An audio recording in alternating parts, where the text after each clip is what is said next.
Assalamualaikum warahmatullahi wabarakatuh. Pada kesempatan kali ini saya dan rekan saya akan membahas tentang Revolusi Prancis. Revolusi Prancis adalah suatu periode sosial radikal dan penolakan politik di Prancis yang memiliki dampak abadi terhadap sejarah Prancis dan lebih luas lagi terhadap Eropa secara keseluruhan.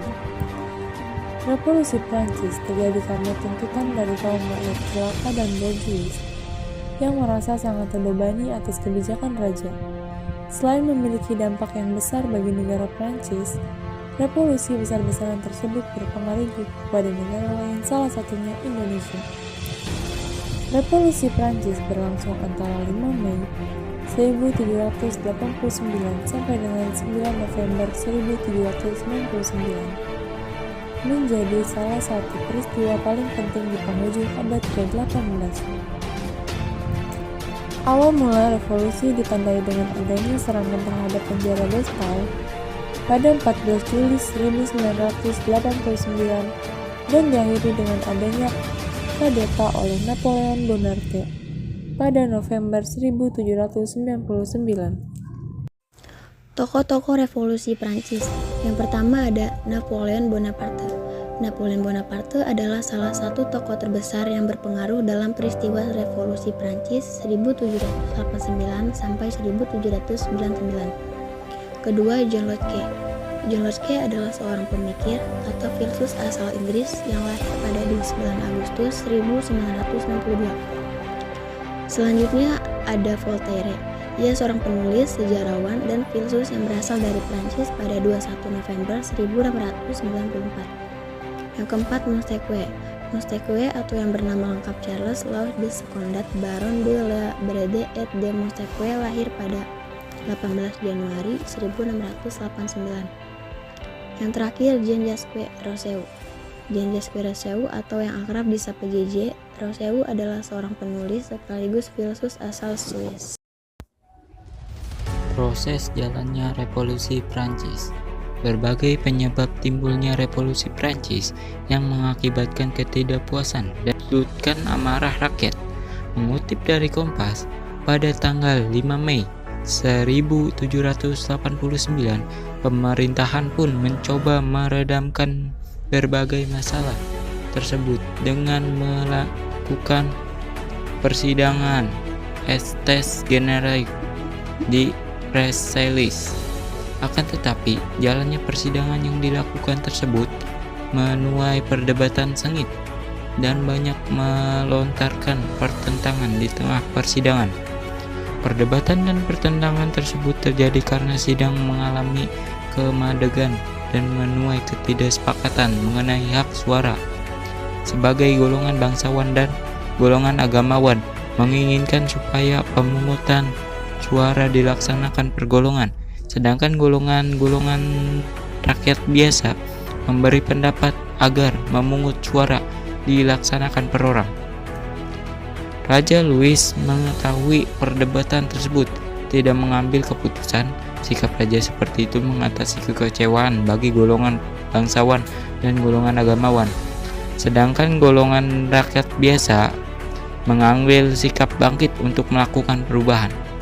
Pada 14 Juni 1789, golongan rakyat biasa membentuk Assemblée Nationale.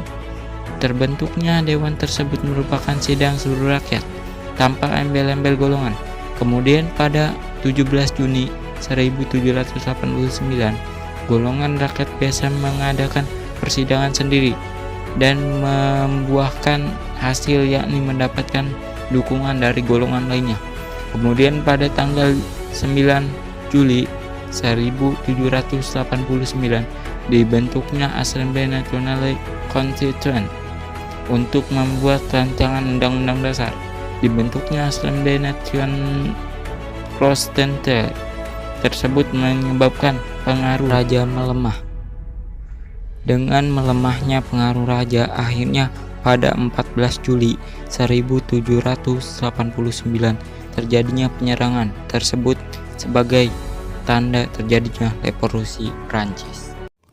Dampak revolusi Prancis. Revolusi Prancis telah menimbulkan dampak yang mendalam terhadap perkembangan sejarah modern. Pertumbuhan republik dan demokrasi liberal menyebarkan sekularisme, perkembangan ideologi modern, dan penemuan gagasan perang total adalah penemuan beberapa warisan revolusi Prancis. Peristiwa berikutnya yang juga terkait dengan revolusi ini adalah Perang Napoleon.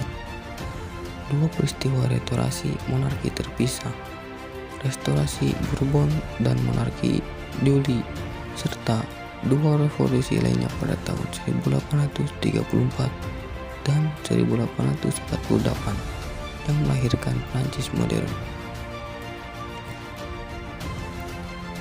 Penyebabnya, sebagian besar sejarawan berpendapat bahwa sebab utama revolusi Prancis adalah ketidakpuasan terhadap ancien regime.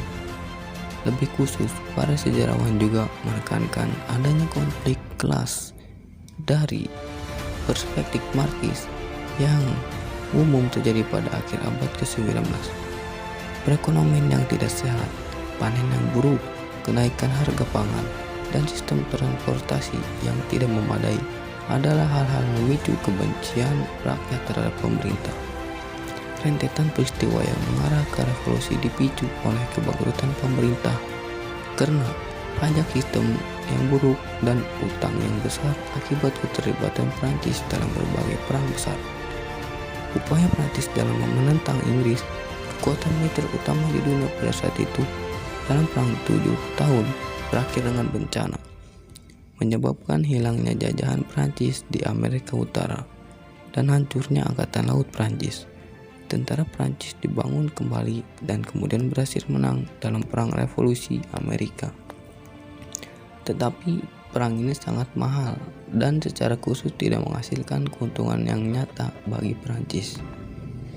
Sistem keuangan Prancis terpuruk dan kerajaan tidak mampu menangani utang negara yang besar. Karena dihadapkan pada krisis keuangan ini, Raja lalu memanggil majelis bangsawan pada tahun 1787, pertama kalinya selama lebih dari 1 abad.